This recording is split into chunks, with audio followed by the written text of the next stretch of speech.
നിശബ്ദരായി പോകുന്ന ഒരുപാട് ആളുകൾ നിങ്ങളുടെയും എൻ്റെയും സമൂഹത്തിലുണ്ട്. അല്ലെ, നമ്മുടെ ചുറ്റുപാടിൽ ഒരുപാട് പേര് നിശബ്ദരായിരിക്കുകയാണ്. ഇന്ന് നമ്മുടെ സമൂഹത്തിന് കാർന്നു തിരുന്നൊരു ക്യാൻസർ ഉണ്ട്, ഡിപ്രഷൻ. ഞാനിത് പറയുന്നത് എൻ്റെ ജീവിതത്തിൽ കഴിഞ്ഞ 2 മാസം കൊണ്ടുണ്ടായ അനുഭവത്തിന് വെളിച്ചത്തിൽ. എനിക്കറിയാവുന്ന, ഞാൻ സ്നേഹിച്ചിരുന്ന, ഞാൻ മനസ്സുകൊണ്ട് നല്ല ഒരു സ്നേഹബന്ധം കൊണ്ടു നടന്നിരുന്ന കുറെ ആളുകൾ മരണത്തിന് കീഴടങ്ങി. ഇതിനെല്ലാം പൊതുവായ ഒരേ ഒരു ഉത്തരമായിരുന്നു ഡിപ്രഷൻ എന്ന് പറയുന്നത്.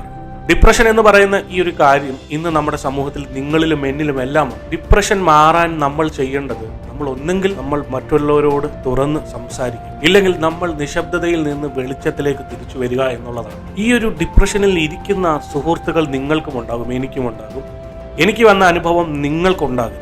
നിശബ്ദതയിൽ ഇരിക്കുന്ന നിങ്ങളുടെ സുഹൃത്തുക്കളെ നിങ്ങൾ പോയി ഒന്ന് കെട്ടിപ്പിടിക്കണം, നിങ്ങളൊന്ന് സംസാരിക്കണം, നിങ്ങൾ അവനെ കൊണ്ടൊന്ന് പുറത്ത് പോകണം, അല്ലെങ്കിൽ അവളെയും കൊണ്ടൊന്ന് പുറത്ത് പോകണം.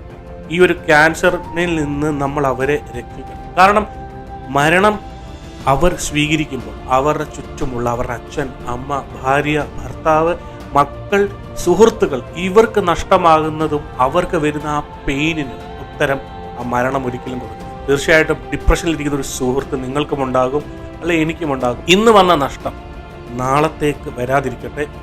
നിങ്ങൾ നിങ്ങളുടെ സുഹൃത്തുക്കളെ ഒന്ന് കൈകോർത്ത് പിടിക്കണം, ഒന്ന് കേൾക്കണം.